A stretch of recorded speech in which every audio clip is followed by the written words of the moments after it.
Selamat datang. Kali ini kita akan bedah tuntas satu bidang yang perannya makin penting banget di dunia kerja modern, yaitu konseling keselamatan dan kesehatan kerja, atau biar gampang, kita sebut aja konseling K3. Halo semuanya, saya Ibnu Aljauzi Amri.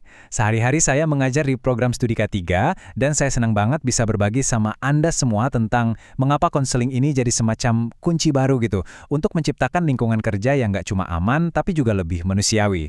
Yuk kita mulai. Oke, pertanyaan pertama dan yang paling mendasar ya, kenapa sih konseling K3 ini begitu krusial? Kenapa kita tidak cukup hanya dengan saat beraturan dan prosedur yang super ketat?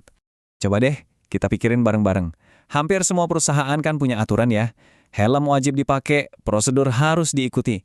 Tapi kok insiden masih aja kejadian? Apa ya yang kelewat? Jawabannya ternyata ada di elemen yang paling kompleks, ya kita sendiri, manusia. Ada yang namanya faktor psikososial, ada stres karena kerjaan, dan ada juga pola-pola perilaku yang nggak aman. Nah, hal-hal kayak gini tuh nggak bisa diselesaikan cuma dengan dikasih buku manual kan? Disinilah peran konseling jadi penting banget. Jadi, konseling K3 itu apa sih sebenarnya? Gampangnya, ini tuh pendekatan yang terstruktur. Kita pakai prinsip-prinsip konseling, kayak mendengarkan, memahami, dan membimbing untuk secara proaktif memperbaiki perilaku dan kesejahteraan para pekerja. Dan yang paling penting, ini semua nyambung langsung ke dalam sistem manajemen K3 perusahaan. Nah, sekarang kita udah tahu kenapa ini penting. Langkah berikutnya, mari kita lihat apa aja sih yang jadi fondasi buat seorang konselor K3 yang andal. Jadi ada 3 pilar utama yang harus dipegang teguh. Pertama, ya konsep dasarnya dulu, harus paham kenapa ini mendesak. Kedua, landasan psikologisnya. Gimana sih manusia berpikir dan bertindak di tempat kerja? Dan yang ketiga, ini pilar yang paling fundamental, adalah soal etika dan kompetensi profesional. Ketiganya ini satu paket, nggak bisa dipisah-pisah. Saya mau garis bawahi poin ini ya, profesionalisme itu segalanya. Pekerja itu baru akan percaya kalau mereka tahu konselornya bekerja di bawah kode etik yang ketat, bisa jaga rahasia, dan tujuannya beneran buat kebaikan mereka. Oke, fondasinya udah kuat nih. Sekarang kita geser dari teori ke praktek. Gimana sih sebetulnya seorang konselor K3 itu bekerja? Teknik apa aja yang mereka pakai? Nah ini dia nih pergeseran cara pandang yang penting banget.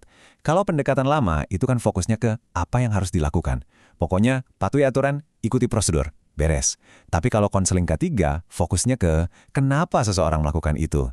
Kita gali lebih dalam soal perilaku, komunikasi, sampai ke kondisi mental pekerjanya. Jauh lebih dalam kan? Coba kita lihat gimana cara kerjanya. Pendekatan konseling ini pinter banget. Dia memetakan masalah ke solusinya. Jadi kalau kita lihat ada perilaku yang nggak aman, kita pakai konseling perilaku.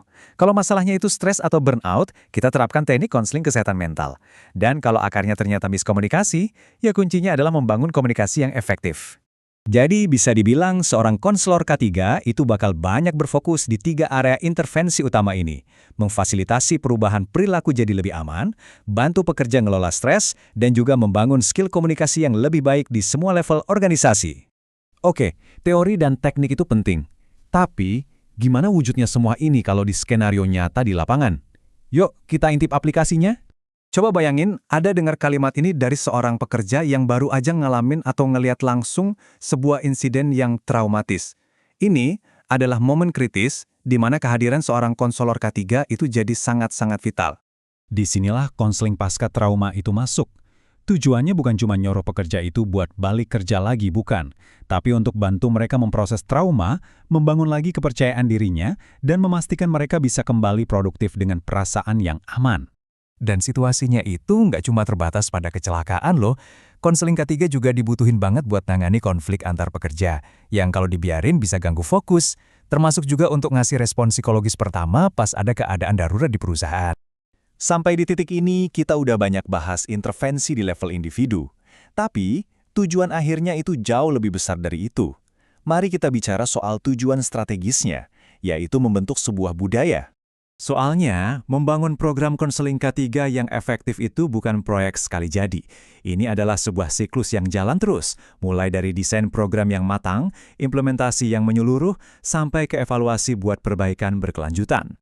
Jadi, poin utamanya adalah ini. Kita mau geser dari peran pemadam kebakaran yang baru gerak setelah ada kejadian menjadi seorang arsitek.